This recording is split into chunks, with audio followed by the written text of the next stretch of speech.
Superintendent of police Vizianagaram. Vakeel sir గతంలో బాపట్ల పనిచేస్తున్నప్పుడు కూడా అక్కడ కూడా విజిబుల్ పోలీసింగ్ ఎక్కువ ప్రయారిటీ ఇచ్చేవారు. అంటే పోలీసింగ్ అనగానే బేసిక్ పోలీసింగ్ చూపించడం, ప్రజలకు మన ప్రాణాలు కాపాడడమే ప్రధాన లక్ష్యంగా చూశారు. బాపట్ల పనిచేసిన సమయంలో ఎలక్షన్ కమిషన్ చాలామంది ఆఫీసర్లని ట్రాన్స్ఫర్ చేసింది.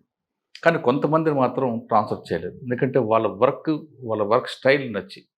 ఆ విధంగా ట్రాన్స్ఫర్ చేయని వారిలో వకుల్ సార్, అదేవిధంగా మేడం మల్లికా గారు ఇద్దరు కూడా అందులో ఉన్నారు. బాపట్లో 2 వర్గాల మధ్య జరుగుతున్న ఘటనలో కానీ బాపట్లో ఎలక్షన్ ఎలా చేశారు, అదేవిధంగా బాపట్లో ఒక యాప్ పెట్టారు. ఆ యాప్ యొక్క ఫలితాలు ఏ విధంగా ఉన్నాయో పాటు ప్రస్తుతం విజయనగరం జిల్లాలో ఆయన సంకల్పం అనే ఒక కార్యక్రమం చేపట్టారు. సంకల్పం కార్యక్రమం యొక్క మోటివేట్ ఏంటి, ఆ కాన్సెప్ట్ ఏ విధంగా వచ్చింది, ఆ కాన్సెప్ట్ వల్ల ప్రజలకు ఎలాంటి ఉపయోగం ఉంటుందనే విషయాన్ని సార్ నాటి తెలుసుకుందాం. సార్ నమస్తే అండి. బాపట్ల టు విజయనగరం. సార్, బాపట్లో ఎలక్షన్ టైంలో చాలామంది ఆఫీసర్లు ఎలక్షన్ కమిషన్ పక్కన పెట్టింది. దాదాపు 8 మంది 9 మంది పక్కన పెట్టింది. కానీ వకుల్ జిందాల్ గారు కానీ మల్లికా గారు కానీ ఏ మాత్రం టచ్ చేయకుండా వర్క్ చేయించారు. బహుశా వాళ్ళు మీ మీద వాళ్ళకి మంచి గుడ్ విల్ ఉండొచ్చు. కానీ మీకు ఒకవైపు మీకు ఎక్స్క్యూజ్ చేస్తున్నా మీరు మాత్రం అందరు మీ మీద ఫోకస్ ఉందని బాపట్లో ఎలక్షన్లో ఎలాంటి ఇష్యూస్ కాకుండా తీసుకొచ్చారు. ఆ ప్రెజర్ కనిపించకుండా మీరు చేసుకొచ్చారు. మీరు ఎలక్షన్ ఎలా చేసుకొచ్చారు, ఆ ప్రెజర్ని మీరు ఎలాగ భరించారు? ఎందుకంటే ఒకవైపు మేడం, ఒకవైపు మీరున్నారు. ఎలక్షన్ కమిషన్ మీ మీద ఫోకస్ పెట్టింది, సీనియర్ ఆఫీసర్లను కూడా పెట్టింది. ఆయన ఎక్కడ చిన్న ఇష్యూ కాకుండా తీసుకొచ్చారు. ప్లస్ బాపట్లోనే మీరు ఒక యాప్ తీసుకొచ్చి దానివల్ల ఒక మంచి ఫలితం తీసుకొచ్చారు. ఆ యాప్ యొక్క కాన్సెప్ట్ ఏంటి, ఎలక్షన్ ఎలా మీరు కూల్గా పీస్ఫుల్గా తీసుకొచ్చారు? ప్లస్ విజయనగరం వచ్చిన తర్వాత ఈ సంకల్ప యాత్ర యొక్క కాన్సెప్ట్ ఏంటి? సో బాపట్లలో ఫస్ట్ బాపట్లకు వెళ్దాం. సరే, బాపట్ల కన్నా ముందు మీరు ఏఎస్పీ రంపచోడవరం, అదే టైంలో ఓటు మునిగిపోయింది. అటువైపు రాహుల్ దేవ్ శర్మ గారు ఎస్పీ అనుకుంటారు. అద్నాన్ ఎస్పీ గారు ఎస్పీ. అవునండి. ఆ బోటు మునిగిపోయినప్పుడు దాదాపు 15 రోజులు అక్కడే ఉన్నారు. అసలు ప్రమాదం ఎలా జరిగింది, అందులో మీ రోల్ ఎంతవరకు వచ్చింది? సో నేను ఏఎస్పీ రంపచోడవరంగా ఫస్ట్ పోస్టింగ్ నాకు పెట్టడం జరిగింది. సో జాయిన్ అయినాక అరౌండ్ 1 మంత్ లోపలే ఒక పాపికొండల దగ్గర ఈ ఫ్రీక్వెంట్గా ఈ బోట్స్లో ఈ టూరిస్ట్స్ వెళ్ళేవారు. సో అప్పుడు ఫ్లడ్ టైం నడుస్తూ ఉంది. ఫ్లడ్ టైంలో ఒక బోట్ వెళ్ళింది. ఆ బోట్లో 76 ప్యాసింజర్స్ ఉన్నారు. సో ఆ బోట్ సడన్గా ఆ రోజు ఎక్కువ ఫ్లో ఉండడం వల్ల, ఎక్కువ ఈ ఫ్లడ్ ఎఫెక్ట్ ఉండడం వల్ల మునిగిపోయింది. సో ఎక్కడైతే ఆ బోట్ మునిగిపోయిందో అక్కడ ఏమి రోడ్ వెళ్ళదు, అక్కడ టెలిఫోన్ కనెక్టివిటీ లేదు. సో క్లోజెస్ట్ పాయింట్ ఎక్కడైతే ఆ బోట్ మునిగిందో దానికి closest point Devipatnam police station. Devipatnam police station నుంచి వెళ్ళడానికి వాటర్లో వెళ్ళాలి, అంటే రోడ్ లేదు. సో వాటర్లో వెళ్ళడానికి 1 అవర్ పడుతుంది. So with the flow 1 hour పడుతుంది, అగేన్స్ట్ ద ఫ్లో 1.5 అవర్ పడుతుంది. సో ఇమీడియట్గా మాకు ఇది ఇలా బోట్ మునిగిపోయిందని మాకు వచ్చింది, ఇన్ఫర్మేషన్ వచ్చింది. సో అప్పటికి ఎస్ఐ, లోకల్ ఎస్ఐ ఇమీడియట్గా ఉన్న స్టాఫ్ 4-5 మెంబర్స్ తీసుకొని వెళ్ళారు. సో నేను ఇమీడియట్గా అక్కడికి రష్ అయ్యాను. సో ఆ రోజు నేను కూడా యాక్చువల్గా పర్మిషన్ తీసుకొని తెలుగు ఎగ్జామ్ రాయడానికి విజయవాడ వెళ్తున్నా.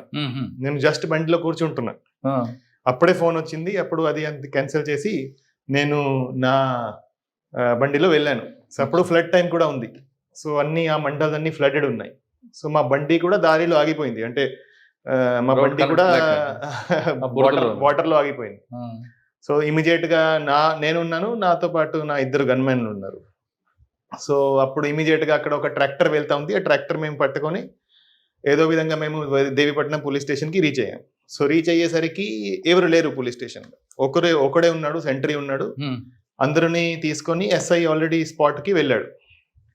సో అప్పటికి మాకు ఏమి ఇన్ఫర్మేషన్ లేదు, ఎస్ఐ దగ్గర కూడా ఏమి కమ్యూనికేషన్ లేదు, ఏమీ లేదు, ఫోన్ కలవదు. సో అప్పుడు మేమేం చూసామంటే, మేము రివర్ బ్యాంక్లో ఉన్నాము. మా ముందే 2-3 బాడీస్ కొట్టుకొని రివర్లో ఫ్లో అయ్యి వెళ్తున్నాయి.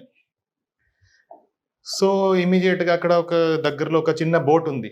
ఆ బోట్ మేము ఇమీడియట్గా అతనిని ఎంగేజ్ చేసి వెళ్ళి మేము ఆ బాడీను పట్టుకున్నాం, అంటే బాడీను ఫ్లోలో వెళ్ళకుండా బ్యాంక్లోకి తీసుకొచ్చాము.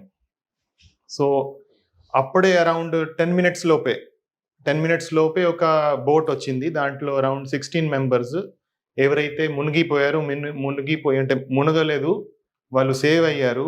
రెస్క్యూ వాళ్ళకు రెస్క్యూ అయ్యి ఒక బోట్ లో వాళ్ళు వచ్చారు. ఆ రోజు ఫార్చునేట్లీ ఒక మెడికల్ క్యాంప్ నడుస్తుంది అదే ఏరియాలో. ఆ మెడికల్ క్యాంప్ వాళ్ళు మెడికల్ క్యాంప్ ముగించుకొని వాళ్ళు వస్తున్నారు. దారిలో వాళ్ళకి ఇది కనపడింది బై ఛాన్స్. సో ఇమీడియట్ గా ఎవరైతే అక్కడ లైఫ్ జాకెట్స్ తో పాటు ఉన్నారో వాళ్ళు బోట్ లో వాళ్ళు ఎక్కించి వాళ్ళు తీసుకువస్తున్నారు. సో ఇమీడియట్ గా 16 మెంబర్స్ ఎవరికి ఒకరికి ఒక లేడీ చిన్న పిల్ల ఫ్లో అయిపోయింది, వెళ్ళిపోయింది. కొంతమంది భార్యాభర్తలు వెళ్ళిపోయారు, కొంతమంది ఈ పేరెంట్స్ వెళ్ళిపోయారు. అట్లా అందరూ ఒక షాక్ సిచ్యువేషన్ లో చాలా చాలా బాధలో ఉన్నారు. వాళ్ళకి కొన్ని ఇంజరీస్ కూడా ఉన్నాయి. సో అప్పటికి మా దగ్గర ఏం వెహికల్స్ లేవు, ఏమీ లేవు. జస్ట్ మేము రీచ్ అయ్యాము, అక్కడ ఎటువంటి సౌకర్యాలు లేవు, ఏమీ లేవు. సో వాళ్ళని ఇమీడియట్ గా హాస్పిటల్కి పంపించాలి. సో హాస్పిటల్కి పంపడానికి కూడా అక్కడ అంబులెన్స్ రాలేరు, బికాజ్ ఫ్లడ్ ఉంది. సో ఇమీడియట్ గా మేము కొన్ని ట్రాక్టర్స్ ఏర్పాటు చేసి వాళ్ళను ట్రాక్టర్స్ లో పెట్టి రంపచోడవరం ఏరియా హాస్పిటల్కి పంపించాము.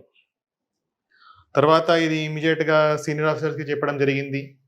సో సీనియర్ ఆఫీసర్స్ కి చెప్పినాక అప్పుడు కొంత ఫోర్స్ వచ్చింది, కొంత హెల్ప్ వచ్చింది. తర్వాత 1 by 1 అందరూ రావడం స్టార్ట్ అయ్యారు. సో స్టార్టింగ్ లో నేను, నా గన్మెన్లు ఇద్దరు ఎవరైతే దేవీపట్నం పోలీస్ స్టేషన్ లో ఉన్నారో వాళ్ళే ఉన్నాము. సో కొన్ని బాడీస్ మాకు ఫ్లో అయ్యి వస్తే మేము వాళ్ళని బ్యాంక్ కి తీసుకొచ్చి వాళ్ళను మేమే లిఫ్ట్ చేసి, ఈవెన్ నేను కూడా లిఫ్ట్ చేసి వాళ్ళని తీసుకొచ్చి వాళ్ళని అక్కడ పోలీస్ స్టేషన్ దగ్గర పెట్టడం జరిగింది. సో అట్లా స్టార్ట్ అయింది. దాని తర్వాత ఆ రెస్క్యూ ఆపరేషన్ అరౌండ్ 40 days నడిచింది. సో అంటే బోట్ బయటకి వచ్చే వరకు 40 days మేము ఆ రెస్క్యూ ఆపరేషన్ నడిపించాము. సో ప్రతిరోజు మేము అరౌండ్ 4 గంటలకి లేచి మార్నింగ్ వెళ్ళే వాళ్ళము. అక్కడ వెళ్ళి బేస్ ఎస్టాబ్లిష్ చేసేవాళ్ళము. అక్కడ ఒక ఇసుక దిబ్బ ఉంది, ఆ ఇసుక దిబ్బ పక్కనే మునిగింది. సో ఆ ఇసుక దిబ్బ మీద వెళ్ళి ఒక టవర్ ఏర్పాటు చేయడం, communication tower, so that wireless communication కోసం. దాని తర్వాత అక్కడ అంత ఫోర్స్ తీసుకువెళ్ళడం, 2 బోట్లు పెద్ద బోట్లు ఫిల్ చేసి ఫోర్స్ తీసుకెళ్ళడం, అక్కడ రెస్క్యూ ఆపరేషన్ చేయడము. బాడీస్ వస్తున్నాయి, 1 by 1 బాడీస్ వస్తున్నాయి. ఆ రెస్క్యూ ఆపరేషన్ లో మేము 47 బాడీస్, మేము ప్రతి బాడీ నేను కూడా చూశాను. 47 బాడీస్ మేము వెతికాము, పోస్ట్ మార్టం చేశాము. తర్వాత ఫ్యామిలీస్కి అప్పగించాము. సో నంబర్ ఆఫ్ ఫ్యామిలీస్ అక్కడ క్యాంప్ చేసేవాళ్ళు. అంటే ఈ రోజు మా రిలేటివ్ బాడీ ఈ రోజు దొరుకుతుందా, రేపు దొరుకుతుందా. So it was a very very sensitive and very very tragic incident. So అదే ఇన్సిడెంట్ లో ఆల్మోస్ట్ 800 to 900 దాకా మాకు రెస్క్యూ ఆపరేషన్ కి వేరే ఏజెన్సీలు వచ్చాయి. నేవీ వచ్చింది, ఉత్తరాఖండ్ SDRF వచ్చింది, మన స్టేట్ SDRF వచ్చింది, NDRF వచ్చింది, special parties, fire department. So ఇవన్నీ వాళ్ళందరితో కోఆర్డినేట్ చేస్తూ ఈ రెస్క్యూ ఆపరేషన్ నడిపించాము. ఫైనలీ ఆ బోట్ కూడా బయటికి తీయడం జరిగింది. సో ఇది అంటే నా కెరియర్ స్టార్టింగ్ లో ఆ ఎక్స్పీరియన్స్, అంటే ఇంత పెద్ద ఇన్సిడెంట్ హ్యాండిల్ చేయడము, it was a very good learning experience for me and చాలా చాలా memorable and I learned a lot from that incident. Sir first day మీరు వెళ్ళారు, మీరు విజయవాడ వెళ్తుంటే ఇన్ఫర్మేషన్ రావడం వెళ్ళారు. డే లైటింగ్ కాబట్టి ఒక సిచ్యువేషన్, కానీ నైట్ వచ్చిన తర్వాత అక్కడ ఏం పవర్ ఉండదు, ఫుడ్ ఉండదు, వాటర్ ఉండదు, ప్లస్ విక్టిమ్స్ ఉన్నారు, ఒక డిసీజర్ కనిపిస్తుంటారు, రిలేటివ్స్ వస్తారు.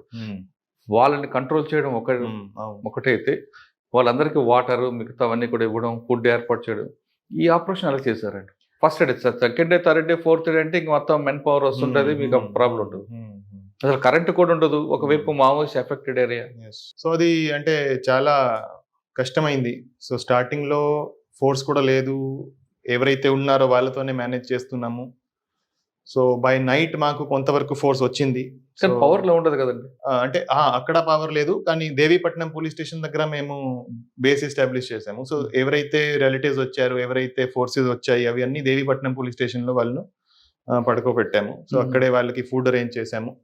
సో అడ్మినిస్ట్రేషన్ నుంచి కూడా మొత్తం సపోర్ట్ వచ్చింది. అక్కడ ప్రొజెక్ట్ ఆఫీసర్ ఉన్నారు, ఆయన కూడా నాతో పాటే ప్రతిరోజు మేము ఇద్దరు కలిసి మా అందరిని సర్దుకొని వెళ్ళే వాళ్ళము, రాత్రి సాయంత్రం అయ్యేసరికి వచ్చేవాళ్ళము. సో ఆయన కూడా చాలా కష్టపడ్డారు. సో మొత్తం కలిసి కట్టుగా అందరి కోఆపరేషన్ తో బాగా కానీ మీకు పక్కనే చేశాం. బోర్డర్ కదండి, చింతూరు ఏటుపాక, అవును, ఆ అవును. ఎఫెక్ట్ ఏమైనా కనిపిస్తుంది అనుకున్నారా? అవును. అని అప్పటికి ఆ ఏరియాలో మూవ్‌మెంట్ అంటే లేదా? అట్‌లీస్ట్ దేవీపట్నం ఏరియాలో మూవ్‌మెంట్ లేదు. దాని చుట్టుపక్కల కూడా లేదు. బట్ అయినా మేము అన్ని ప్రికాషన్స్ అయితే తీసుకున్నాము. అన్ని చుట్టుపక్కల అన్ని patrolling parties, area domination parties పంపించాము. But without any interruption rescue programme 40 days నడిచింది. అంటే ఫస్ట్ పోస్టింగ్ లోనే మీకు అదొక పెద్ద లెర్నింగ్. అవును, అవును. అటు ఫ్యూచర్ లో జరగకూడదు, జరిగితే మాత్రం అవును. మీకు ఎక్స్పీరియన్స్ యూజ్ అవుతుంది. దాని తర్వాత దానికి ఇన్వెస్టిగేషన్ కూడా చేయడం జరిగింది. సో ఆ బోట్ ఎందుకు మునిగింది, దానికి ఎవరు రెస్పాన్సిబుల్, ఆ బోట్ కి ఎవరు లైసెన్స్ ఎవరు ఇచ్చారు అనేది మొత్తం చాలా కాంప్రిహెన్సివ్ గా ఇన్వెస్టిగేషన్ కూడా చేశాము. అందులో ఎవరండి పార్ట్ ఎవరిదండి, నెగ్లిజెన్స్ పార్ట్ ఎవరిది? నెగ్లిజెన్స్ పార్ట్ అయింది. సో దాన్ని ఎస్టాబ్లిష్ చేశాము. అది కేసు ఇంకా కోర్టులో ఉంది. సార్ కోర్టులో ఉంది, ఓకే. దాని గురించి నేను రివీల్ చేయను, డిస్కస్ చేయను. కానీ ఫర్దర్ గా జరగకుండా ఏమైనా మీరు నోట్ ఇచ్చారా? అది కూడా ప్రిపేర్ చేయడం జరిగింది. అంటే అక్కడ ఏమేం ప్రికాషన్ తీసుకోవాలి. సో అంతకు ముందు కూడా అదే ఏరియాలో ఆల్మోస్ట్ ఎవ్రీ ఇయర్ ఇన్సిడెంట్ జరిగాయి. 2-3 ఇయర్స్ ఇన్ సక్సెషన్. అది చిన్న చిన్న ఇన్సిడెంట్ జరిగాయి. 10 మంది 15 మెంబర్స్ అట్లా జరిగాయి. దానికి సంబంధించి కూడా కొన్ని అప్పుడు రికమెండేషన్స్ ఇవ్వడం జరిగింది. ఒక జాయింట్ కంట్రోల్ రూమ్ పెట్టాలి. ఆ జాయింట్ కంట్రోల్ రూమ్ లో revenue, police, fire, other departments, irrigation వాళ్ళందరూ జాయింట్ కంట్రోల్ రూమ్ ఒకటి పెట్టాలి. తర్వాత అక్కడ ఫ్లో ఎంత ఉంది అది మానిటర్ చేసుకోవాలి. తర్వాత ప్రతి బోట్ ఏదైతే బోట్ వెళ్తుందో దాంట్లో ప్రాపర్ సేఫ్టీ ఎక్విప్మెంట్ ఉండాలి. ప్రాపర్ లైఫ్ బాయ్స్ ఉండాలా, రోప్స్ ఉండాలి, లైఫ్ జాకెట్స్ ఉండాలి. సో అవన్నీ ఇన్ష్యూర్ చేయడము, ఎవరైతే ఎక్కుతున్నారో బోట్ అప్పుడు అందరికీ వేయించి వాళ్ళని పంపించడము, ఇవన్నీ ప్రికాషన్ తీసుకోవాల్సిన ప్రికాషన్స్. సో దాని తర్వాత దాని మీద కాంప్రిహెన్సివ్ గా ఒక నోట్ ప్రిపేర్ చేసి కూడా ఇచ్చాము. అది ఇంప్లిమెంటేషన్ లో కూడా వచ్చింది. సార్ నెక్స్ట్ బాపట్లకు వద్దాం. బాపట్ల మీ మార్క్ ఏంటండి? సో రెండు కనిపిస్తున్నాయండి. మీరు వెళ్ళగానే ట్రాఫిక్ మీద ఎక్కువ ఫోకస్ చేశారు, తర్వాత మెరైన్ పోలీసింగ్, బీచ్ పోలీసింగ్ కూడా బాగానే చేశారు. కానీ ఎలక్షన్ మీకు బాగా స్ట్రెస్ వచ్చినట్లు, దాన్ని ఎలా మీరు ఓవర్కమ్ చేశారు? సో అంటే ఈ లాస్ట్ ఎలక్షన్ ఏదైతే మనం ఇప్పుడు జరిగాయో, ఐ థింక్ అందరూ అంటున్నారు, చాలా లాంగ్ కెరియర్స్ ఉన్న వాళ్ళు కూడా అంటున్నారు, ఇట్లాంటి ఎలక్షన్ ఎప్పుడు కూడా చూడలేదు, ఇంత ప్రెషర్ ఉన్న ఎలక్షన్ ఎప్పుడు కూడా చూడలేదు. సో ప్రతి చిన్న ఇన్సిడెంట్, ప్రతి చిన్న ఘటన మీద చాలా చాలా స్క్రూటనీ ఉండేది. సో ప్రతిదీ చాలా కేర్ఫుల్గా, చాలా బ్యాలెన్స్డ్గా చేయాల్సి వచ్చింది. సో అది సక్సెస్ఫుల్గా కూడా చేయడం జరిగింది. సో మేము ఎలక్షన్ ముందు అందరికీ, స్టాఫ్కి, కానిస్టేబుల్ టు డిఎస్పీస్ వరకు, అడిషనల్ ఎస్పీ వరకు అందరికీ ఒక ట్రైనింగ్ పెట్టడం జరిగింది. ఆ ట్రైనింగ్లో వాళ్ళకి ఎలక్షన్ సంబంధించి అంతా ఎక్స్ప్లెయిన్ చేయడం జరిగింది. దాంతోపాటు వాళ్ళకి చాలా క్లియర్గా ఇన్స్ట్రక్షన్స్ ఇవ్వడం జరిగింది దట్ ఈ ఎలక్షన్లో ఎక్కడా కూడా మీరు ఏమైనా చట్ట విరుద్ధంగా ఏమైనా చేస్తే దాని మీద ఖచ్చితంగా మీ మీద చర్యలు ఉంటాయి. ఏమైనా మీరు చేస్తే అది అది మీరు దాచిపెట్టలేదు, అది ఖచ్చితంగా బయటికి వస్తుంది. బయటికి వస్తే ఖచ్చితంగా మీ మీద యాక్షన్ కూడా ఉంటుంది. సో ఏదైతే మీరు చేస్తారో, నాకు అతను చెప్పాడు, నాకు ఈ ఇన్ఫ్లుయెన్స్ వచ్చింది, ఆ ఇన్ఫ్లుయెన్స్ వచ్చింది, మీరు ఏం చెప్పినా తర్వాత అది ఏది కూడా చెల్లదు. సో ఏదైతే మీరు చేస్తారో మీరు మీ రిస్క్ మీద చేస్తారు. మీరు చాలా జాగ్రత్తగా చేయాలి. ప్రతి చోట వీడియోగ్రఫీ ఉంటుంది, ప్రతి చోట మీడియా వాళ్ళు ఉంటారు. Everything you do is under constant watch. And ఏదైనా మీ మీద అడ్వర్స్ వస్తే ఖచ్చితంగా దాని మీద ఫేర్గా ఎంక్వైరీ చేసి మీ మీద యాక్షన్ తీసుకోవడం జరుగుతుంది. సో దాంతో చాలామంది అందరూ చాలా ఒక టీమ్గా ఏర్పడి చాలా బాగా పనిచేశారు, చాలా హార్డ్ వర్క్ చేశారు. అండ్ మాకు ఎలక్షన్ రోజు కూడా కొన్ని మేము పెద్ద పెద్ద ఇన్సిడెంట్స్ అవాయిడ్ చేయగలిగాము, ఆపగలిగాము. ఏమిటండి? ఒకటి, చిరాల ఎప్పుడు కూడా సెన్సిటివ్గా ఉంటుంది. సో చిరాలలో ఇద్దరు కంటెస్టెంట్స్ మధ్య ఆల్మోస్ట్ ఫైట్ స్టార్ట్ అవబోతుంది. సో అది మేము కరెక్ట్ టైంకి వాళ్ళను హౌస్ అరెస్ట్ చేసి, వాళ్ళ ఫాలోవర్స్ను హౌస్ అరెస్ట్ చేసి ఆపగలిగాము. సో అది ఒకసారి స్టార్ట్ అయితే ఎక్కడ వరకు పోతుంది, ఎలా పోతుంది, అది కంట్రోల్ ఉండదు. సో అది మాకు కరెక్ట్ టైంకి మాకు ఇన్ఫర్మేషన్ వచ్చింది, కరెక్ట్ టైంకి దాని మీద యాక్ట్ చేసాము అండ్ అది కంట్రోల్ చేయగలిగాము. ఓకే. అదేవిధంగా అద్దంకి నియోజకవర్గంలో కూడా అది ఒక ఫ్యాక్షన్ రిడన్ ఏరియా. అక్కడ కూడా ఒక పార్టీ క్యాండిడేట్ని అదర్ పార్టీ సపోర్టర్స్ కొంతమంది సరౌండ్ చేశారు, చాలా ఎక్కువ మంది. అది కూడా మేము ఓన్లీ మాట్లాడుకొని బోత్ సైడ్ లీడర్స్తో ఫోన్ మీద మాట్లాడుకొని మేము రిజాల్వ్ చేయగలిగాము, వాళ్ళని డిస్పర్స్ చేయగలిగాము. అక్కడ కూడా ఒక పెద్ద ఇన్సిడెంట్ అవర్ట్ అయింది. సో ఇట్లా నంబర్ ఆఫ్ ఇన్సిడెంట్స్ ఉన్నాయి, చిన్న చిన్న ఇన్సిడెంట్స్ ఎక్కడైతే మనకి బయట ఎవరికి తెలియలేదు, ఏమి దాని మీద పెద్ద ఇన్సిడెంట్ ఏమీ కాలేదు, ఎక్కడ అంటే చిన్న చిన్న చిన్న ఇన్సిడెంట్ కూడా కాలేదు, కానీ it could have easily converted in to a very very major incident also. So ఎప్పుడైతే మనకి మేజర్ ఇన్సిడెంట్ జరుగుతుందో అది ఇలాంటి చిన్న చిన్న ఇన్సిడెంటే మనం కంట్రోల్ చేయకపోతే, కరెక్ట్ టైంకి కంట్రోల్ చేయకపోతే జరుగుతాయి. ఓకే. సో అది ఐ థింక్ మేము సక్సెస్ఫుల్లీ చేయగలిగాము. సో దానివల్ల నాకు I feel very satisfied that it was done in a very very professional manner. Okay sir, మీకు బాపట్ల ఎంపీగా పోటీ చేసిన కంటెస్ట్ ఆయన ఎక్స్ పోలీస్ ఆఫీసర్, ఆయన నుంచి ఏమైనా ప్రెజర్ వచ్చిందా? లేదు లేదు, ఈజ్ ఎ థారో జెంటల్మెన్. ఆయన నుంచి మాకు ఎటువంటి ప్రెషర్ ఏమీ రాలేదు. సో కానీ లేదు లేదు అసలు లేదు. కానీ రెండు పార్టీలు కూడా, అంటే నేను కేవలం బాపట్ల కాకుండా ఎమ్మెల్యే క్యాండిడేట్లు కూడా రెండు కూడా స్ట్రాంగ్ పార్టీస్ ఉన్నాయి. అవును, రెండు ఏమైనా ప్రెజర్ ఇచ్చారా, లేదంటే ఇద్దరికి మీరు బయాస్ లేకుండా కరెక్ట్గా తీసుకొచ్చారు? అని వాళ్ళు ఇప్పుడు ఆల్మోస్ట్ అన్ని ఆల్ క్యాండిడేట్స్ నుంచి వాళ్ళకి ఎప్పుడైతే ఏదైనా ఇష్యూ వస్తే వాళ్ళు ఫోన్ చేసేవారు. సో ఫోన్ చేస్తే మేము ఇమీడియట్గా I use to talk to them. So వాళ్ళకి ఏం ఇష్యూ ఉందో, వాళ్ళు అదర్ పార్టీ వాళ్ళు ఇది చేస్తున్నారు అది చేస్తున్నారు, వాళ్ళు కంప్లైంట్ ఇస్తారు, దాని మీద మేము ఇమీడియట్గా యాక్షన్ తీసుకునే వాళ్ళు. ఈవెన్ ఎలక్షన్ డే కూడా lot of calls came. So both parties వాళ్ళు కాల్ చేశారు, ఇది జరిగింది, ఆ బూత్లో ఇది అవుతుంది అది అవుతుంది. సో ఇమీడియట్గా అక్కడ ఫోర్స్ పంపించి we are able to resolve the problems. So I think a party నుంచి ఎటువంటి అలిగేషన్ లేకుండా, ఎటువంటి బయాస్ లేకుండా మేము కంప్లీట్ చేయగలిగాము. మీరిద్దరు మాట్లాడుకున్నారండి ఎలక్షన్ అప్పుడు? మీరు మేడం? యా అంటే చాలా టాపిక్స్ మీద ఎక్కడైనా ప్రాబ్లం వస్తే వి యూస్ టు డిస్కస్. కోఆర్డినేషన్ ఇక్కడ ఏం చేస్తే బాగుంటుంది, ఎలా చేస్తే దాన్ని ఎలా డీల్ చేస్తే బాగుంటుంది. సో మేడం ను చాలా హై ప్రెషర్ డిస్ట్రిక్ట్ లో ఎలక్షన్ అయినాక, వైలెన్స్ అయినాక పంపించారు. సో అది కూడా ఆమె చాలా ఒక ఛాలెంజ్ గా తీసుకున్నారు, చాలా హార్డ్ వర్క్ చేశారు. సో అంటే ఆ టైంకి అక్కడ వ్యవస్థ అంతా కొలాప్స్ అయిపోయింది. సో చాలా మంది ఆఫీసర్స్ ని సస్పెండ్ చేశారు, చాలా డిమారలైజ్డ్ ఉంది ఫోర్స్, కంట్రోల్ లేదు వ్యవస్థ మీద, ఎస్పీ ఆఫీస్ కంట్రోల్ లేదు. సో ఆ సిచ్యువేషన్లో పనిచేయడం చాలా చాలా కష్టమైంది, చాలా కష్టపడ్డారు. రాత్రి 12-12:30కి వచ్చేవారు, మళ్ళీ మార్నింగ్ 5:30-6కి వెళ్ళిపోయేవారు. సో బయట నుంచి చాలా ఫోర్స్ వచ్చింది, ఆ ఫోర్స్ను ఎఫెక్టివ్గా యూటిలైజ్ చేయడము, తర్వాత ఎలక్షన్లో ఏదైతే వైలెన్స్ జరిగిందో ఆ కేసెస్లో అందరినీ అరెస్ట్ చేయడము, ఈవీఎంస్ డిస్ట్రాయ్ అయ్యి, సో ఆ ఈవీఎం డిస్ట్రక్షన్ మీద కేసెస్ ఇన్వెస్టిగేట్ చేయడము, మళ్ళీ ఈ కౌంటింగ్ ఉంది, కొన్ని రోజుల్లో కౌంటింగ్ ఉంది, కౌంటింగ్లో ఏం వైలెన్స్ లేకుండా చూడడము, దాని మీద ప్రివెంటివ్ యాక్షన్ తీసుకోవడము.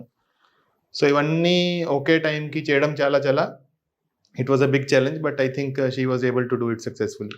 మేడం, మా సార్కి వచ్చాం మేడం, ఫస్ట్ ఆ జిల్లాకు వచ్చిన తర్వాత ఇష్యూ జరిగింది, తర్వాత మేడం అక్కడికి వచ్చారు. వచ్చిన తర్వాత బేసిక్ నుండి కూడా ప్రిపేర్ చేసుకుంటూ వచ్చారా అనేది ఉందండి, కరెక్ట్ అంటారా? అంటే ఆల్రెడీ జిల్లా ఎస్టాబ్లిష్ అయింది, ఎస్పీ ఆఫీస్ ఉన్నా ఇన్ అండ్ అవుట్ వాటర్ కూడా లేకుండా పరిస్థితులు ఉందంటున్నారు, వాస్తవమే. అంటే మన ఫౌండేషన్ చేసుకొచ్చారు. సో డిసిఆర్బి అంటే ఆల్మోస్ట్ ఎస్టాబ్లిష్ చేయడము, స్పెషల్ బ్రాంచ్ ఆల్మోస్ట్. అంతకుముందు ఒక ఆఫీసర్ ఉన్నారు కదండి, అప్పుడు ఉన్న పరిస్థితిలో ఏది కూడా సరిగా పని చేయడం లేదు. సో అంతా దిద్దాల్సి వచ్చింది. అంటే ఫౌండేషన్ వేసుకుంటూ వచ్చారు, ఆల్రెడీ ఎస్టాబ్లిష్ అయింది కాకుండా మళ్ళీ ఫ్రెష్గా ఫౌండేషన్ తీసుకొచ్చారు. సార్ మీరు బాపట్లో ఇంకొక యాప్ పెట్టారు, దానివల్ల పబ్లిక్ ఏం యూజ్ చేసింది? సో బాపట్ల మేము ఎలక్షన్లో ఒక యాప్ సమర్థ్ అని ఒక యాప్ తీసుకొచ్చాము. ఆ యాప్లో మనకి జిల్లాలో ఉన్న ప్రతి ఒక్కరిది, home guard constable, ASI, SI, CI అందరిది లైవ్ లొకేషన్ వస్తుంది. సో ఆ మ్యాప్ మీద అన్ని పోలింగ్ స్టేషన్స్ మనం ప్లాట్ చేసాము. ఆ పోలింగ్ స్టేషన్స్తో పాటు ప్రతి ఒక్కరు ఎక్కడ ఉన్నారు, కరెంట్ లొకేషన్ ఎక్కడ ఉంది అది వస్తుంది. ప్రతి ర్యాంక్ది వేరే వేరే కలర్లో వస్తుంది. అండ్ పోలింగ్ స్టేషన్స్ కూడా 2 రకాల కలర్స్లో వస్తాయి. సో మనకి మానిటరింగ్కి చాలా చాలా ఈజీ అయింది. దట్ ఏ పోలింగ్ స్టేషన్ దగ్గర ఎంతమంది ఫోర్స్ ఉన్నారు, ఇప్పుడు ఏం చేస్తున్నారు.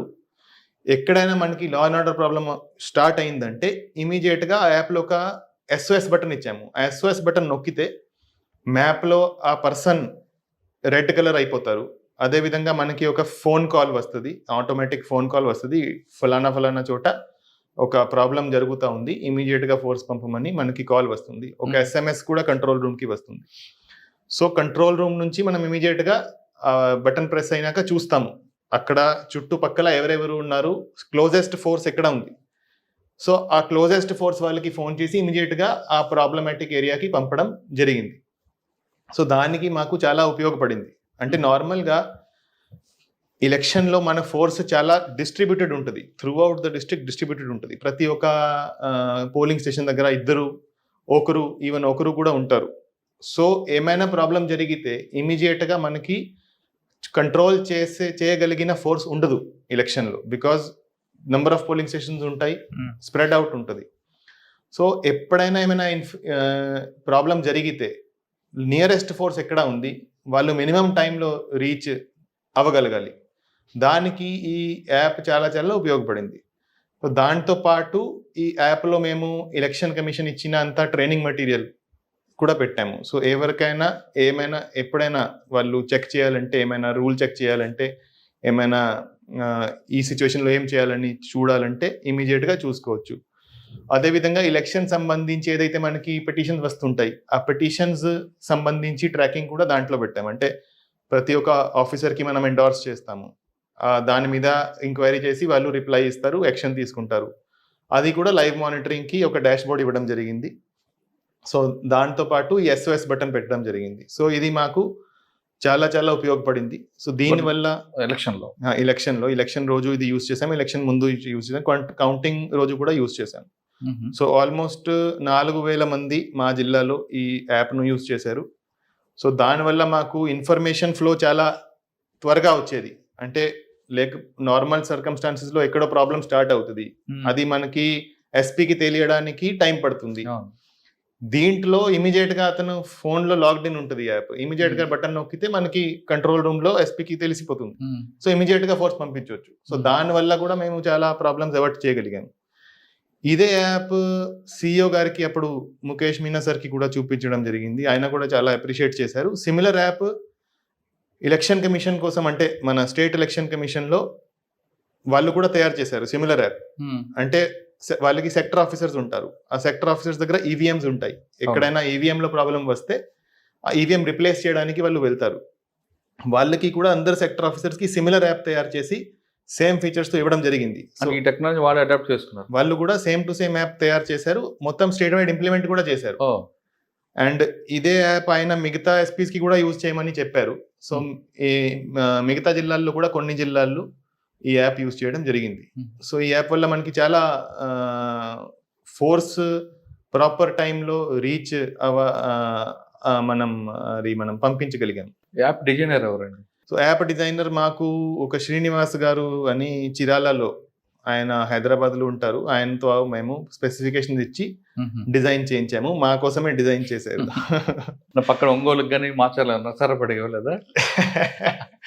చిరాలలో మాకు మంచి డెవలపర్ ఉన్నారు, సో ఆయన బాగా చేశారు. సార్ బాపట్ల తర్వాత విజయనగరం ప్రశాంతం ఏరియా, కానీ బయటికి కింద మాత్రం చాలా గంజా కానీ ఇవన్నీ కనిపిస్తుంటాయి. ఇక్కడ రాగానే మీకు మెయిన్ ఛాలెంజ్ ఏమొచ్చిందండి? సో రాగానే చాలా మంది కలవడానికి వచ్చారు, చాలా మంది ఫీడ్బ్యాక్ ఇచ్చారు. సో ఇక్కడ మెయిన్ ఇష్యూ ఒకటి గంజాయి. సో గంజాయి ఎక్కడి నుంచి గంజా వస్తుందో, ఒడిశా కానీ లేకపోతే ASR డిస్ట్రిక్ట్లో ఎక్కడైతే కల్టివేట్ అవుతుందో దానికి చాలా దగ్గర. సో అవైలబిలిటీ ఎక్కువ ఉండడం వల్ల ఇక్కడ కూడా లోకల్గా కూడా కన్జంప్షన్ అండ్ ఈ సెల్లింగ్ చాలా ఎక్కువ ఉంది. సో అది కంట్రోల్ చేయడం one of the main challenges. Second ఇక్కడ రాత్రి టైంకి చాలా మంది బయట తిరగడము, తాగి తిరగడము, ఇది గాంజా ఉండొచ్చు, మందు ఉండొచ్చు, కొంత రౌడిజం ప్రాబ్లం ఉంది. ఈ విజయనగరం టౌన్లో ఉంది. సో అవి రెండు నా నోటీస్కి వచ్చాయి. సో దాన్ని రెండు మీద మేము వర్కౌట్ చేశాము. సో కొంతవరకు మంచి ఫలితాలు కూడా వస్తున్నాయి. సో దాని మీద కంటిన్యూ చేస్తున్నాము. రాత్రి 11 దాటిన తర్వాత ఎవరు రోడ్డు మీద తిరగకూడదు, తిరిగితే వాళ్ళ పోలీస్ స్టేషన్లో ఉండాలి, వాళ్ళ కౌన్సిలింగ్ తీసుకోవాలి. అంటే ఒకప్పుడు ఇదే పోలీసింగ్ నడిచేది. ఒక 10 ఇయర్స్ బ్యాక్, 20 ఇయర్స్ బ్యాక్ వరకు అర్ధరాత్రి ఎవరు తిరిగినా వాళ్ళు ఖచ్చితంగా పోలీస్ స్టేషన్లో ఉండాలి. సినిమాకి వెళ్తే సినిమా టికెట్ చూపించాలి, అంటే ప్రూఫ్ చూపించాలి, లేదా పోలీస్ స్టేషన్లో కూర్చోవాలి, మార్నింగ్ లేచి వెళ్ళాలి ఒకప్పుడు. ఇప్పుడు సోషల్ మీడియా ఇవన్నీ వచ్చింది, ప్లస్ ఎడ్యుకేషన్ కూడా బాగా పెరిగింది, పబ్లిక్ నాలెడ్జ్ పెరిగింది. ఇటువంటి సిచ్యువేషన్లో అది ఇంప్లిమెంట్ అయ్యే అవకాశం ఉందంటారా? మేము ఇంప్లిమెంట్ చేసాము విజయనగరం టౌన్లో. అండ్ పబ్లిక్ రెస్పాన్స్ ఎలాగుంది? దానివల్ల మంచి రెస్పాన్స్ ఉంది. మీరు నార్మల్ సిటిజన్కి వెళ్ళి అడిగితే వాళ్ళు చాలా పాజిటివ్ రెస్పాన్స్ ఇస్తారు నాకు తెలిసి. సో చాలా వరకు అది కంట్రోల్ అయింది. అంటే మేము ఎవరు కూడా బయటికి రాకూడదని చెప్పట్లేదు. Without valid reason, without any specific reason బయట అనవసరంగా బయట ఎవరు కూడా తిరగకూడదు. సో నేను జాయిన్ అయినాక ఇక్కడ రాత్రి ఇట్లాంటి తిరిగే బ్యాచ్ 2-3 ఇన్సిడెంట్స్ జరిగాయి. చిన్న చిన్న కొట్టుకుటాలు, స్నాచింగ్లు, చిన్న చిన్న ఇష్యూస్. సో దట్ మీన్స్ అంటే దాంతో నాకు అర్థమైంది ఏంటంటే ఇది ప్రాబ్లం ఎవరైతే అందరూ చెప్తున్నారో ప్రాబ్లం ఉంది, ఇన్సిడెంట్స్ కూడా జరిగాయి, వాళ్ళను ఖచ్చితంగా కంట్రోల్ చేసుకోవాలి. సో చాలా మంది రాత్రి ఆర్ ఎర్లీ మార్నింగ్ బయట రావడానికి భయపడేవారు. సో అటువంటి పరిస్థితి ఎక్కడా కూడా ఉండకూడదు. సో బయటకి ఎవరైనా తిరిగితే వాళ్ళు ప్రాపర్ మేనర్లో తిరగాలి, ఎవరికి మిగతా వాళ్ళకి ఇబ్బంది పెట్టకుండా తిరగాలి. బయటకి వచ్చి ఎవరికైనా ఇబ్బంది పెడితే మాత్రం, ఎవరికైనా ఏమైనా క్రైమ్ చేస్తే మాత్రం దెన్ చట్టపరమైన చర్యలు ఉంటాయి. నెల్లిమర్ల నుంచి విజయనగరం ఎంటర్ అవుతున్నప్పుడు బైపాస్ రోడ్డు, ఆ రోడ్ ఒకటి. నెక్స్ట్ విజయనగరం నుండి విజయనగరం టౌన్లోకి ఎంటర్ అవుతున్నట్టు ఒక బైపాస్. ఈ 2 రూట్లో కూడా ఎక్కువగా సాయంత్రం 7 తర్వాత బైక్ రేసింగ్ చేస్తూ, ఎక్కువ ఈవిటీజింగ్ చేస్తూ ఇల్లీగల్ యాక్టివిటీస్ అవుతున్నది పబ్లిక్ కంప్లైంట్. అది కూడా కంట్రోల్ అయింది. బైక్ రేసెస్ చాలా ఎక్కువ అయ్యేవి రాత్రి 11 తర్వాత. సో అది చాలా వరకు కంట్రోల్ అయింది. ఇంకా కూడా ఎక్కడైనా ఉంటే మేము కంటిన్యూస్ గా దాని మీద ఫోకస్ చేస్తున్నాం. సైలెన్సర్ పెట్టుకొని సౌండ్లు పెడుతూ డిస్టర్బ్ చేస్తున్నారని కూడా కంప్లైంట్. అది దాని మీద మేము వర్కౌట్ చేస్తున్నాము. అది త్వరలోనే ఇట్ విల్ బి. దానికి కూడా యాక్షన్ ఉంటుందా? ఓకే. అంటే రాత్రి 11 దాటాక ఎవరు తిరగద్దు కాదు, కానీ తిరిగితే మాత్రం ఎవిడెన్స్ ఉంటుంది. తిరిగితే మాత్రం ఏదో రీజన్ నుండి రావాలి, అన్నెసరీ రాకూడదు. తాగి, గంజాయి తాగి లేకపోతే మందు తాగి బయట తిరగడం, అల్లరి చేయడము, మిగతా వాళ్ళకి ఇబ్బంది పెట్టడము, మహిళలకి ఇబ్బంది పెట్టడం, అటువంటి అది it is not tolerable. Sir Vizianagaram నుంచి వస్తున్నప్పుడు కొన్ని సరౌండింగ్లో డాబాలు ఉన్నాయి. ఈ డాబాలో నైట్ టైం తాగి న్యూసెన్స్ చేస్తున్నారు కూడా కంప్లైంట్ ఉంది. గతంలో అదే కేసులో మర్డర్ కూడా జరిగింది. అటువంటి జరగకుండా మీరేం యాక్షన్ తీసుకుంటున్నారు? సో అది కూడా ఇప్పుడు డాబాల దగ్గర ఒకటి లిక్కర్ సర్వ్ చేయకూడదు అనేది మేము ఇంప్లిమెంట్ చేస్తున్నాము. సెకండ్, ఎవరు కూడా అనవసరంగా రాత్రి టైంకి తాగి తిరగకూడదని. సో దాని కిందనే ఇది కూడా వర్కౌట్ చేస్తున్నాం. మీరు చెప్తున్నట్టుగా గాంజా ఎస్కోట కారిడార్ కనిపిస్తుంది, ట్రాన్స్పోర్ట్ కారిడార్. దీన్ని బ్రేక్ చేయడానికి మీరు ఏం చేస్తున్నారు? సో ఒకటి మనకి విజయనగరం జిల్లా పరిధి ద్వారా ట్రాన్స్పోర్ట్ మిగతా జిల్లాలకి ట్రాన్స్పోర్ట్, లేకపోతే అదర్ స్టేట్స్కి ట్రాన్స్పోర్ట్ అవుతుంది గాంజా. దానికి మేము 5 చెక్ పోస్ట్స్ పెట్టాము. 24/7 పర్మనెంట్ చెక్ పోస్ట్ పెట్టడం జరిగింది. మనకి విజయనగరం జిల్లా బార్డర్ దగ్గర ఏదైతే మెయిన్ రూట్స్ ఉన్నాయో అన్ని రూట్స్ కవర్ చేస్తూ 5 చెక్ పోస్ట్ స్టార్ట్ చేయడం జరిగింది. అదేవిధంగా ఫిక్స్డ్ చెక్ పోస్ట్ కాకుండా ప్రతిరోజు 10 చోట్ల డైనమిక్ వెహికల్ చెకింగ్ కూడా చేయడం జరుగుతుంది. సో అది వేరే వేరే టైంకి, ఆడ్ టైమ్స్ అంటే early in the morning, late in the night, సాయంత్రము. So different times, different places, ప్రతిరోజు 10 చోట్ల 2 అవర్స్ వెహికల్ చెకింగ్ కూడా చేస్తున్నాం. దాంతో మనము ఈ ఏదైతే ట్రాన్స్పోర్ట్ అయ్యి బయటకి వెళ్తుందో అది కంట్రోల్ చేస్తున్నాం.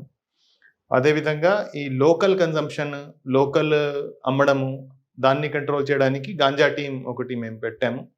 సో ఎక్కడైతే ఎక్కువ ఇటువంటి ఏరియాస్ ఉన్నాయో, ఎక్కడైతే ఎక్కువ ఇట్లాంటివి జరుగుతున్నాయో అక్కడ ఫోకస్ చేశాము. అండ్ దాంతో మంచి ఫలితాలు కూడా వచ్చాయి. లాస్ట్ 2 monthsలో మనం అరౌండ్ 30 కేసెస్ రిజిస్టర్ చేశాము. అండ్ 140 దాకా ముద్దాయిలు దాంట్లో అరెస్ట్ అయ్యారు. ప్రతి కేసు ఏదైతే మనం రిజిస్టర్ చేసామో ప్రతి కేసులో ఆ గాంజా ఎక్కడి నుంచి వచ్చింది, ఎవరు తీసుకొచ్చారు, ఎవరు అమ్మారు, ఎవరు కొన్నారు, ఎవరు కన్జ్యూమ్ చేశారు, ప్రతి ఒక్కరిని ఆ కేసులో మనం అక్యూజ్గా పెట్టడం జరిగింది. సో దాంతో చాలా చాలా కొంత భయం వచ్చింది. సో ఇదే మేనర్లో కంటిన్యూ మేము చేస్తున్నాము. సో దాంతో ఇది ఒకటి ఎన్ఫోర్స్మెంట్ పార్ట్. అదేవిధంగా సంకల్పం అనే ప్రోగ్రామ్ ఒకటి మేము అవేర్నెస్ ప్రోగ్రామ్ స్టార్ట్ చేశాము. సో సంకల్పం ప్రోగ్రాంలో అన్ని కాలేజెస్ కవర్ చేస్తున్నాము. సో మన జిల్లాలో ఉన్న అన్ని డిగ్రీ కాలేజెస్, ఇంజనీరింగ్ కాలేజెస్ అన్నీ కవర్ చేసి మనకి ఎవరైతే కాలేజ్లో చదువుతున్నారో అది most vulnerable part of population. అంటే వాళ్ళు అదే టైంలో గాంజాకి కానీ వేరే డ్రగ్స్కి ఇంట్రడ్యూస్ అవుతారు. అప్పుడే వాళ్ళకు తెలుస్తుంది, అప్పుడు స్టార్ట్ చేస్తారు. సో మనం వాళ్ళు స్టార్ట్ చేయక ముందు మనం వాళ్ళకి అవగాహన క్రియేట్ చేస్తే వాళ్ళు అటువంటిది చేయరు అని నమ్మకంతో ఇది ప్రోగ్రామ్ టేకప్ చేయడం జరిగింది. దానికోసమే దాన్ని స్లోగన్ కూడా పెట్టాము, బీ స్మార్ట్ డోంట్ స్టార్ట్. అంటే కొంత అయిన తెలివి ఉంటే మీరు ఇది స్టార్ట్ చేయకూడదు.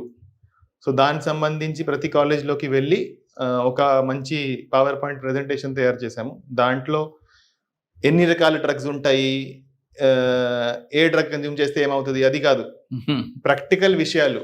అంటే డ్రగ్స్ స్టార్ట్ ఎలా అవుతాయి, నార్మల్గా యూత్ డ్రగ్స్ ఎందుకు స్టార్ట్ చేస్తారు, ఒకసారి స్టార్ట్ అయితే దాన్ని ఎలా కంట్రోల్ చేయాలి, ఎలా హెల్ప్ సీక్ చేయాలి, ఏమైనా మీకు ప్రాబ్లం ఉంటే ఎవరిని అప్రోచ్ చేయాలి. సో అటువంటి ప్రాక్టికల్ ఇష్యూస్ను దాంట్లో మనం ఇంక్లూడ్ చేస్తూ ఒక ప్రెజెంటేషన్ తయారు చేయడం జరిగింది. అదేవిధంగా అందరికీ ఒక ప్రింటెడ్ బ్రోషర్ ఇస్తున్నాము. అది 4 pages బ్రోషర్. దాంట్లో ఇవే ఆస్పెక్ట్స్ మీద డీటెయిల్గా చాలా కన్సైజ్ మేనర్లో అది ఇన్ఫర్మేషన్ ఇవ్వడం జరుగుతుంది.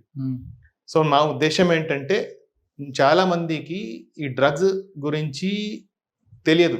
అంటే దానికి ఎంత డిజాస్ట్రస్ కాన్సిక్వెన్సెస్ ఉంటాయి, ఎంత హానికరమైనవి ఇవి తెలియదు. నార్మల్గా వాళ్ళు ఏదో మేము సరదాగా మా ఫ్రెండ్స్ కన్జ్యూమ్ చేస్తున్నారు, మేము కూడా స్టార్ట్ చేస్తాము, డ్రగ్స్ కన్జ్యూమ్ చేస్తే ఎలా ఉంటుంది అది క్యూరియాసిటీతో, లేకపోతే చిన్న చిన్న ప్రాబ్లమ్స్ కాలేజ్లో వచ్చి ఎక్కువ ప్రెషర్ ఉంటుంది, సోషల్ ప్రెషర్ వస్తుంది, అకాడమిక్ ప్రెషర్ వస్తుంది. ఆ ప్రెషర్లో కొంతమంది స్టార్ట్ చేస్తారు, కొంతమంది లవ్ ఫెయిలియర్ వల్ల స్టార్ట్ చేస్తారు. సో అంటే వాళ్ళు చాలా చిన్న విషయం అనుకొని స్టార్ట్ చేస్తారు. అది ఎంతవరకు తీసుకెళ్తుంది, ఎంత డిజాస్ట్రస్ ఉంటుంది అది వాళ్ళకి తెలియదు. సో అది వాళ్ళకి తెలిస్తే వాళ్ళు అటువంటి చేయరు. సో ఇప్పుడు డ్రగ్స్ కేసులో మనం పట్టుబడితే 20 సంవత్సరాల దాకా శిక్ష ఉంది. నార్మల్గా మర్డర్ చేస్తే లేకపోతే rape, the most heinous crimes, దాంట్లో లైఫ్ ఇంప్రిజన్మెంట్ అంటారు. లైఫ్ ఇంప్రిజన్మెంట్ అంటే 14 years తర్వాత బయట వచ్చే అవకాశం ఉంటుంది. సో డ్రగ్స్ అంటే ఎంత సీరియస్ క్రైమ్ అనేది నార్మల్గా ఎవరికి తెలియదు. దాని మీద మేము ఎడ్యుకేట్ చేస్తున్నాము. ఆల్రెడీ దానికి అడిక్ట్ అయి ఉన్నారు అనుకోండి కొంతమంది. సో దానికి డి అడిక్షన్ సెంటర్ ఇక్కడ ఆల్రెడీ నడుస్తూ ఉంది గవర్నమెంట్ హాస్పిటల్లో.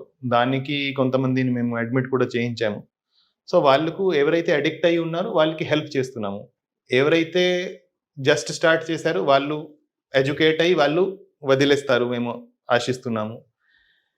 సో ఎవరైతే స్టార్ట్ చేయలేదో వాళ్ళు స్టార్ట్ చేయకూడదు. అదే మెయిన్ ఉద్దేశం ఈ ప్రోగ్రామ్ది.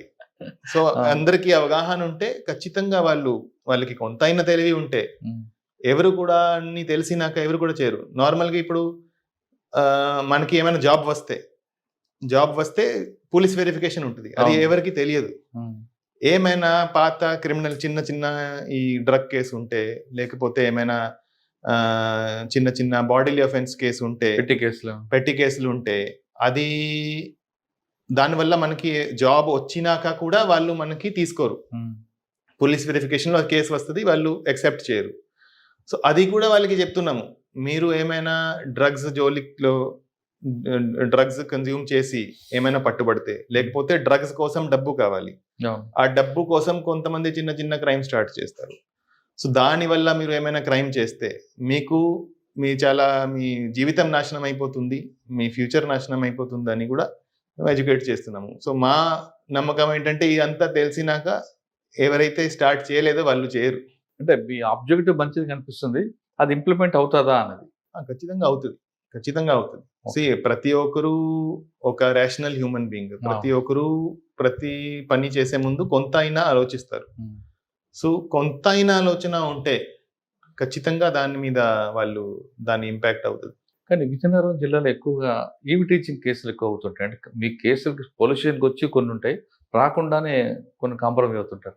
వాటి మీద మీరేమైనా షీ టీమ్స్ లాంటివి గాని, డెకా ఆపరేషన్‌లు గాని చేస్తుంటారా? సో ఇప్పుడు నేను వచ్చినాక విజయనగరం టౌన్ వరకు షీ టీమ్స్ ఒకటి మేము స్టార్ట్ చేశాము. సో మీరు చెప్పినట్టు సాయంత్రం టైంకి, అదేవిధంగా కొంతమంది రాత్రి టైంకి కూడా ఈవ్ టీజింగ్ జరుగుతూ ఉంటుంది. సో ఈవ్ టీజింగ్ కంట్రోల్ చేయడానికి షీ టీమ్స్ స్టార్ట్ చేయడం జరిగింది. అది కూడా మంచి ఫలితాలు ఇస్తా ఉంది. సో అదేవిధంగా ఈ పాక్సో కేసెస్ కూడా మనకి చాలా జరుగుతుంటాయి. చాలామంది ప్రేమలో పడి ఎలోప్ అవ్వడము, దాని తర్వాత వాళ్ళ మీద పాక్సో కేసు రిజిస్టర్ అవ్వడము, అరెస్ట్ అవ్వడం జరుగుతూ ఉంది. సో చాలామందికి ఈ పాక్సో యాక్ట్ సంబంధించి వాళ్ళకి తెలియదు. అంటే లెస్ దెన్ 18 ఇయర్స్ ఉంటే ఎవరైనా కూడా ఈ సెక్షువల్ ఇంటర్ కోర్స్ చేస్తే దాని మీద అది కన్సెంట్ ఉన్నా లేకపోయినా ఖచ్చితంగా ఇట్స్ ఎ క్రిమినల్ అఫెన్స్. దాని మీద కేసు నమోదు చేసి ఖచ్చితంగా అరెస్ట్ చేయాల్సిందే, ఖచ్చితంగా శిక్ష భరించాల్సిందే అనేది చాలా మందికి తెలియదు. దాని మీద కూడా మేము స్కూల్స్లో వెళ్ళి, కాలేజెస్లో వెళ్ళి అవగాహన కల్పిస్తున్నాము. సో దట్ తెలియకుండా ఇటువంటి యాక్టివిటీస్లో ఇటువంటి నేరాలు జరగకుండా మనం ఏమైనా ఇన్ష్యూర్ చేయగలుగుతాం. అంటే మీరు చెప్తున్నట్లుగా కొన్ని విజయనగరం టౌన్ కాకపోయినా చుట్టుపక్కల బొబ్బిలి, చీపురుపల్లి, గరివిడి ఈ ప్రాంతంలో తీసుకుంటే, లేదా ఎస్కోట ఆ ప్రాంతంలో సినిమాల ప్రభావం, సీరియల్ ప్రభావం తెలియదు కానీ ఎల్లోప్మెంట్ 10th క్లాస్ 7th క్లాస్ నుంచే లవ్లో పడడం, ఎల్లోప్మెంట్ అవుతుంటారు. ఆ 7th క్లాస్ నుంచే వాళ్ళకి మనం క్లాసుల్లో వెళ్ళి ఈ ఇష్యూ చెప్తే కొంచెం మార్పు వచ్చే అవకాశం ఉంది కదండి. ఖచ్చితంగా ఉంటుంది. అండ్ అది మేము ట్రై చేస్తున్నాము. మేము రెగ్యులర్గా ఈ స్కూల్స్లో, కాలేజెస్లో మన మహిళా పోలీసులు వెళ్ళి, అదేవిధంగా మన పోలీస్ సిబ్బంది కూడా వెళ్ళి అవగాహన కల్పిస్తున్నారు. అండ్ దానివల్ల ఖచ్చితంగా I think it will have a lot of impact. Okay sir, Vizianagaram జిల్లాలో ట్రాఫిక్ ఇక్కడ వెహికల్స్ పెరిగాయి, రోడ్ స్పేస్ పెరగట్లేదు. కానీ పబ్లిక్లో అవేర్నెస్ తీసుకురావాలి, పబ్లిక్లో ట్రాఫిక్ మీద ఎడ్యుకేట్ చేయడానికి మీరు ఏం చేస్తున్న ప్లాన్? సో విజయనగరం టౌన్లో స్పెసిఫికలీ ట్రాఫిక్ ప్రాబ్లం కూడా ఉంది. సో చాలా మంది మైనర్ డ్రైవింగ్ చేస్తుంటారు, చాలా మంది ట్రిపుల్ డ్రైవింగ్ చేస్తుంటారు, without licence, without number plate. So దాని మీద మేము రెగ్యులర్గా డ్రైవ్ చేస్తున్నాము. సో స్పెషల్ డ్రైవ్ నిర్వహిస్తున్నాము. సో ఎవరైనా ఈ ట్రిపుల్ రైడింగ్ చేస్తే, మైనర్ డ్రైవింగ్ చేస్తే వాళ్ళ బండ్లు సీజ్ చేస్తున్నాము. బండ్లు సీజ్ చేసి పోలీస్ స్టేషన్లో పెట్టి నెక్స్ట్ డే వాళ్ళ తల్లిదండ్రులను పిలిపించి వాళ్ళకి హ్యాండ్ ఓవర్ చేస్తున్నాము. సో దానివల్ల కూడా అంటే వాళ్ళకు మాట్లాడి వాళ్ళను కౌన్సిల్ చేసి అప్పుడు వాళ్ళకి బండి రిలీజ్ చేస్తున్నాము. సో దానివల్ల కూడా చాలా వరకు I think triple riding and minor driving తగ్గింది. ఇక్కడ విజయనగరం జిల్లాలో ఇంకొక మెయిన్ ఇష్యూ ఉంటుందండి, రిక్షా పుల్లర్స్.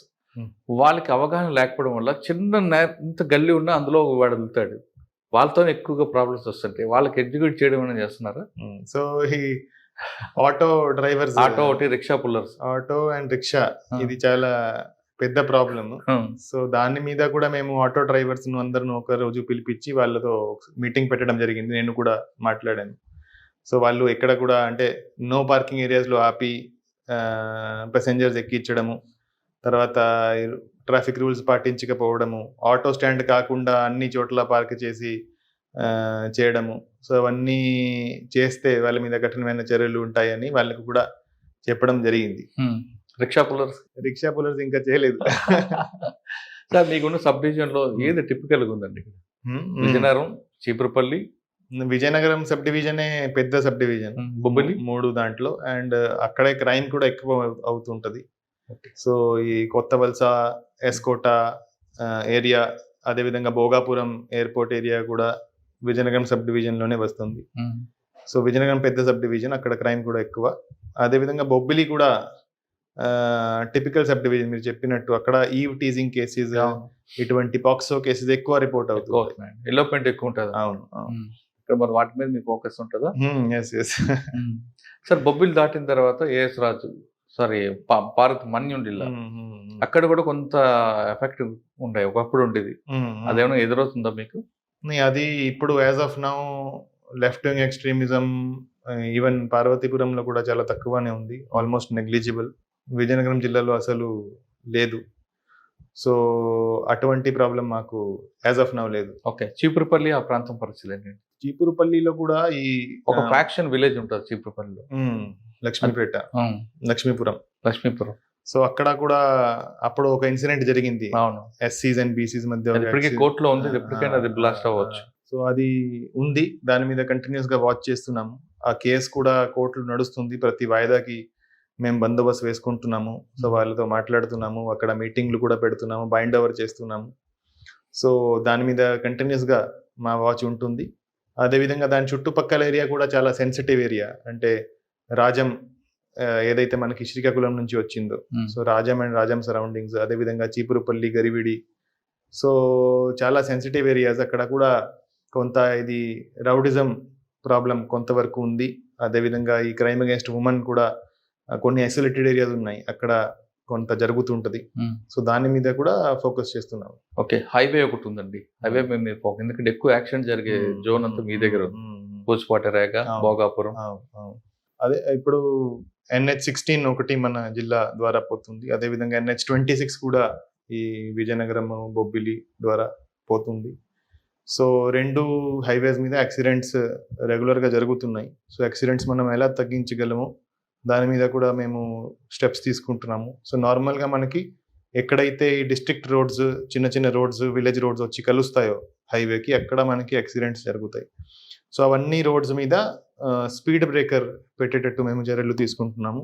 అదేవిధంగా హైవే మీద కూడా జిగ్జాగ్ మేనర్లో బ్యారికేడ్స్ పెట్టి, లేకపోతే శాండ్ డ్రమ్స్ పెట్టి హైవే మీద వెళ్ళే వెహికల్స్ స్పీడ్ తగ్గించే విధంగా మేము చర్యలు తీసుకుంటున్నాము. దానివల్ల మనకి కొన్ని లాస్ట్ 3 monthsలో కొంతవరకు యాక్సిడెంట్స్ తగ్గాయి.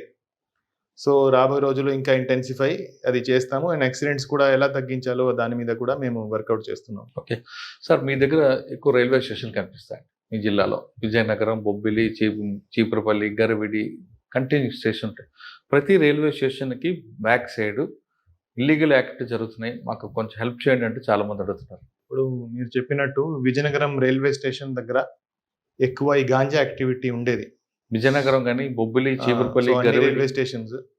సో అన్ని దాని మీద మేము ఫోకస్ చేసాము. ఫర్ ఎగ్జాంపుల్ ఈ విజయనగరం రైల్వే స్టేషన్ దగ్గర గాంజా అమ్మడం, గాంజా కొనడము ఎక్కువ ఉండేది. ఇప్పుడు that has been controlled. So ఇప్పుడు ఎవరు కూడా అక్కడ మీకు కనపడరు. అదేవిధంగా మిగతా స్టేషన్స్ కూడా మేము రెగ్యులర్ గా చెక్ చేస్తున్నాము. ఏదైతే మేము గాంజా టీం మేము కాన్స్టిట్యూట్ చేసామని చెప్పాను, వాళ్ళు కూడా ఈ రైల్వే స్టేషన్ ఏరియాస్ లోనే ఎక్కువ కాన్సన్ట్రేట్ చేస్తున్నారు. వాళ్ళే ఆ ట్రాక్స్ మీద, లేకపోతే ట్రాక్స్ పక్కన అక్కడ కూర్చొని తాగడము, అక్కడ తాగి తిరగడము, సో అటువంటి జరగకుండా మేము చర్యలు తీసుకుంటున్నాము. విజయనగరం టౌన్ లో పెద్ద చెరువు, ఆ పెద్ద చెరువు బ్యాక్ సైడ్ కూడా ఇటువంటి యాక్టివిటీస్ కనిపిస్తున్నాయని ఒక కంప్లైంట్. సో దాని మీద కూడా అదే మేము విజిబుల్ పోలీసింగ్ ద్వారా దాని మీద కూడా వీఆర్ టేకింగ్ యాక్షన్. సార్ మీరు విజిబుల్ పోలీసింగ్ ఇస్తారా లేదా బేసిక్ పోలీసింగ్ ఎక్కువ ప్రయారిటీ ఇస్తారా? Visible policing is basic policing. So basic policing is the most important. అది ఎందుకండి చాలా మంది ఆఫీసర్లు టెక్నాలజీని వాడదాం అంటారు, బేసిక్ పోలీసింగ్ కి నెగ్లెక్ట్ చేస్తారు. కానీ మీరు మీ వైఫ్ దాన్ని ఎక్కువ పట్టుకున్నారు. ఈ బేసిక్ పోలీసింగ్ మనం ఎప్పుడు కూడా వదలలేము. Basic policing is the most important. Basic policing మీద బిల్డప్ చేస్తూ దాన్ని మనం టెక్నాలజీతో మనం ఇంకా మోర్ ఎఫెక్టివ్ చేయగలము. కానీ బేసిక్ పోలీసింగ్ నెగ్లెక్ట్ చేసి ఓన్లీ టెక్నాలజీతో మనం ఏమైనా చేయగలుగుతామా అనేది ఒక మిత్. సో బేసిక్ పోలీసింగ్ ఖచ్చితంగా జరగాలి. బేసిక్ పోలీసింగ్ ను మనం టెక్నాలజీతో యూజ్ చేసి మనం చాలా చాలా ఇంకా ఎఫెక్టివ్ గా చేయగలము. అది మేము చేయడానికి ట్రై చేస్తున్నాం. ఓకే సార్, ఫైనల్ గా చెప్పండి, విజయనగరం జిల్లా అనేది ఒక ప్రశాంతంగా ఉంటుంది. ఇకపై క్రైమ్ జరగకుండా, అంటే క్రైమ్ పెరగకుండా విజయనగరం ప్రజలకు మీరు ఇచ్చే భరోసా ఏంటి? విజయనగరం ప్రజలకి ఇక్కడ ఎక్కువ కంప్లైంట్ వస్తుందంటే ల్యాండ్ డిస్ప్యూట్స్ కేసులు ఎక్కువ వస్తున్నాయి, దాంతో క్రైమ్ పెరుగుతుంది అనేది చెప్తున్నారు. సో విజయనగరం ప్రజలకి నా సందేశం ఏంటంటే, ఎక్కడైనా మీకు ఏమైనా ప్రాబ్లం ఉంటే ఇమీడియట్ గా మీరు పోలీస్ స్టేషన్ కి రండి. అందరు పోలీస్ స్టేషన్స్ కి ఇన్స్ట్రక్షన్స్ ఇవ్వడం జరిగింది. ఎవరైనా కంప్లైంట్ వస్తే వాళ్ళతో గౌరవంగా మాట్లాడాలి, వాళ్ళని కూర్చోపెట్టాలి, వాళ్ళ కంప్లైంట్ తీసుకోవాలి, అండ్ వాళ్ళను తిప్పించకుండా వాళ్ళు ఇమీడియట్ గా వాళ్ళ ప్రాబ్లం రిట్రెస్ చేసుకోవాలి. అక్కడ రిట్రెస్ కాకపోతే ఎస్పీ ఆఫీస్ కూడా దగ్గరే ఉంది, ఎస్పీ ఆఫీస్కి డైరెక్ట్గా రావచ్చు, లేకపోతే డిఎస్పీ ఆఫీసెస్, ఇన్స్పెక్టర్ ఆఫీసెస్ ఉంటాయి. ఏది ఏమైనా whatever problem is there, మేము ఎప్పుడు కూడా అవైలబుల్గా ఉంటాము. మా ఫోన్ నంబర్స్ ఉన్నాయి, మా హెల్ప్ లైన్ నంబర్ ఉంది. సో దాని మీద కూడా ఏ కాల్ నా నంబర్కి కూడా వచ్చినా ఖచ్చితంగా ప్రతి కాల్ మేము అటెండ్ చేస్తున్నాము. అది కంట్రోల్ రూమ్కి పెట్టడమా లేకపోతే నేను అటెండ్ చేయడమా, ప్రతి కాల్ మేము అటెండ్ చేస్తున్నాము. సో ఎవరికైనా ఏమైనా ప్రాబ్లం ఉంటే ఇమీడియట్గా పోలీస్ డిపార్ట్మెంట్ అప్రోచ్ చేయండి. మేము ఈ ప్రాబ్లం ఖచ్చితంగా రిజాల్వ్ చేస్తాము అండ్ చట్టపరమైన చర్యలు తీసుకుంటాం. కానీ ల్యాండ్ రైడ్ పెరగడం వల్ల ఈ సివిల్ డిస్ప్యూట్స్ వస్తున్నాయి. పోలీస్ స్టేషన్కి వెళ్ళి సివిల్ మ్యాటర్ని పంపిస్తున్నారు. కోర్టుకి వెళ్తే టైం లేట్ అవుతుంది, కాబట్టి థర్డ్ పార్టీకి వెళ్లాల్సి వస్తుందంటూ కొంతమంది చెప్తున్నారు. అటువంటి వాళ్ళకి మీరు ఇచ్చే message land disputes involves number of departments. So land disputes basically revenue department subject. So దాని మీద పోలీస్ రోల్ చాలా లిమిటెడ్గా ఉంటుంది. సో ఏమైనా ల్యాండ్ డిస్ప్యూట్ మా దగ్గర వచ్చినా కూడా మేము కూడా అల్టిమేట్లీ ఎంఆర్ఓకి లెటర్ పెట్టి దాని మీద మనం రిపోర్ట్ తెప్పించి దాని మీద యాక్ట్ చేయడం మనం చేయగలము. సో ల్యాండ్ డిస్ప్యూట్ బేస్ చేసుకుని కొంతమంది కొట్టుకుంటున్నారు, గొడవ పడుతున్నారు, ఆర్గ్యూ చేస్తున్నారు, తిట్టుకుంటున్నారు, థర్డ్ పార్టీ వెళ్తున్నారు. సో ఇప్పుడు ఏమైనా ల్యాండ్ డిస్ప్యూట్ ఉంటే revenue department is there, collector గారు ఉన్నారు, జాయింట్ కలెక్టర్ గారు ఉన్నారు, ఆర్డీఓలు ఉన్నారు. సో వాళ్ళను అప్రోచ్ అవ్వాలి. ఏమైనా దాంట్లో క్రిమినల్ కంటెంట్ ఉంటే పోలీసును అప్రోచ్ అవ్వాలి. మీ ప్రాబ్లం ఖచ్చితంగా రిజాల్వ్ చేస్తాము. We will try to resolve it. But third పార్టీకి వెళ్ళడం అంటే అది that is not correct and that is not lawful. And దాంతో ప్రయోజనం కూడా ఎంతవరకు ఉంటుంది ఐఎమ్ నాట్ ష్యూర్. సో ఏమైనా ఉంటే please approach us directly and we will resolve your problem. అని కొంతమంది షాపులు ఖాళీ చేయట్లేదు, రెంట్లు ఇవ్వట్లేదు, అద్దెలు ఇల్లు కూడా ఖాళీ చేయట్లేదు. వాళ్ళ కోసం పోలీస్ స్టేషన్కి వెళ్తే సివిల్ మ్యాటర్ అంటున్నారు. అంటే మీ డ్యూటీ కాకపోయినా ఏం చేయాలనేది వాళ్ళ ప్రశ్న అండి. దానికి మనకి కోర్ట్స్ ఉన్నాయి. ఇప్పుడు పోలీస్ డిపార్ట్మెంట్ ఎంతవరకు మేము లాఫుల్గా చేయగలుగుతాము అంతవరకే చేయగలుగుతాము. So if it does not fall in the purview of police department, we can assist them, we can help them, we can tell them who is the right authority to approach, who can solve there problem. So అటువంటిది వస్తే మేము support చేస్తాము, help చేస్తాము, assist చేస్తాము. విజయనగరం జిల్లా ప్రజలకి ఎలాంటి ఇబ్బంది వచ్చినా, అంటే శాంతి భద్రత విషయంలో ఎప్పుడు ఇబ్బంది వచ్చినా మేము ఉన్నాం ముందుకు రండి అంటున్నారు ఎస్పీ గారు. ఆయన చెప్తున్నట్లుగా ఎక్కడైనా ల్యాండ్ డిస్ప్యూట్ కానీ సివిల్ మ్యాటర్ వస్తే ఖచ్చితంగా కోర్టుకు వెళ్ళండి, కోర్టుకు వెళ్ళాలో ఎలా చేయాలో విషయాల్ని పోలీసు సలహా ఇస్తారని చెప్తున్నారు. కానీ మీరు మరో రౌడీలకో గూండాలకో వెళ్తే తర్వాత వాళ్ళు చేసే పనులకి మీరే కేసులు ఇరుక్కుంటారంటూ అతను హెచ్చరిస్తున్నారు. ఇది వకుల్ జిందాల్ గారితో ఎక్స్క్లూజివ్ ఇంటర్వ్యూ. వచ్చే వారం మరో గెస్ట్ మళ్ళీ కలుస్తా. అంతవరకు నమస్తే. Thank you sir. Thank you very much. Thank you.